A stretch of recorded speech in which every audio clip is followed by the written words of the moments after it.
So how did you start playing football? Yeah, interesting. I was a soccer kid, if you can believe it. Soccer, basketball, baseball. You know, your typical thing. We didn't have youth football in my town. If we did, I don't remember it. I ended up going to high school. Cathedral had a real strong program. Bill Wise Jr. was the head coach there. He actually coached at Lynn Classical for a lot of years. He's from the western part of the state. His dad was a legendary coach at Cathedral High School. He took the job over. And I was a soccer kid, and with my frame, there probably wasn't a future in it, but that's all I knew. I was going through in school one day, and I didn't know where practice was. So I walked into the football coach's office. Now, there was a time, you see me, I'm a kind of outgoing guy, where the football coach in a high school program in 1988, they're very dominant personalities, right?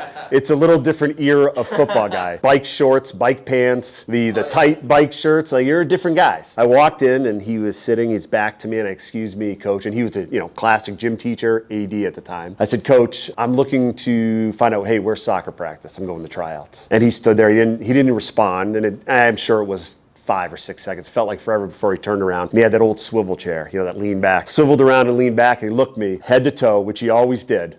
Always eyeing up guys, said to me, you're not going to play soccer. You're playing football. I said, what? Now, good freshman coaches, anybody's a good football, your freshman coaches are the backbone of a good program. There's this 2 old Italian guys we had there, Fred Simani and Joe Federico. I mean, they must have been 90 when I was there. At least they looked 90. And all of a sudden he yells out, Joe, get in here. Joe Federico came in, same guy, just Chevrolet guy, old Italian guy, dragged me into the equipment room and started fitting me up for equipment. And I never even shook hands with this guy. I ran out of there, went to soccer practice. Scared as hell. I was like, I love football. I mean, I knew football, but it wasn't my thing. So went to soccer practice, but seriously, just like the next few days just kept gnawing on me, like football. Maybe that's for me. And I knew a couple kids in school that I was friendly with as a freshman. So they already had their camp. They already started the season, and I wasn't even part of that yet. So I went home one day. I said to my dad, I'm going to play football. And he just looked at me and laughed. Football? Why? I said, I don't know. Went in the next day, I was padded up, ready to play. That's a story. I mean, it's that simple. Never played flag football. We didn't have it at the time. Never played football. Just thrown in the backyard. Ended up just playing football. Thank God for freshman football. I think that's one thing that as programs get smaller that kids miss out on. The freshman football experience. I worked at Masco last year and we had a freshman team. And those coaches were modeled after the guys that I had when I was in high school. You learn so much. I mean, if I had my, you can college back in the day, right? Freshmen couldn't play varsity. Adjust to college. In high school, I would have the same thing. Like, I don't care how good you are in high school. If you have a freshman team, you need to play freshman football. But I learned everything I needed to know in that 6 months. I mean, the first game I was right tackle, ran downfield on a pass. I mean, that's the kind of stuff I was doing. But it was great. It was a great experience for me. When a lot of people, you see where you end up and how far you go, they're like, what? You played soccer? You're on the freshman football team? Like, you didn't know where there was more stories maybe like that now because there wasn't as much specialization that you see now where these kids are mass elite doing all these different things. But back then, that was kind of the way you went. There are not many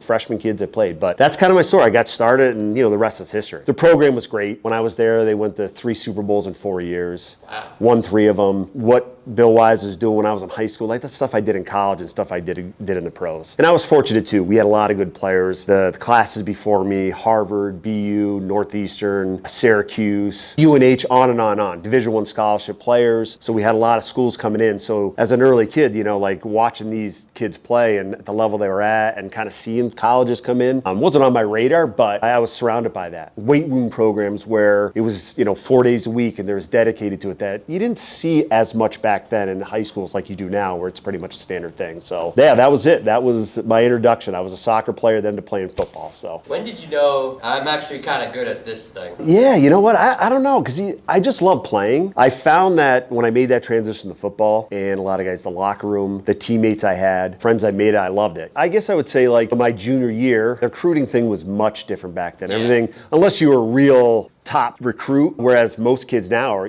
just Division III guys are still doing stuff their junior year. You know what I mean? Back then it wasn't like that. But yeah, probably around my junior year, like BC or Rutgers sending some stuff for like, hey, want to come to our spring game or do stuff like this. So that's the first kind of idea that I had. And then certainly from there, right? Then you go into your senior year and we had visits after high school and you did your visits and you committed, whereas kids are doing that earlier, but same type of stuff. And I realized, right, I had an opportunity to play and, be a scholarship player, which was important for me.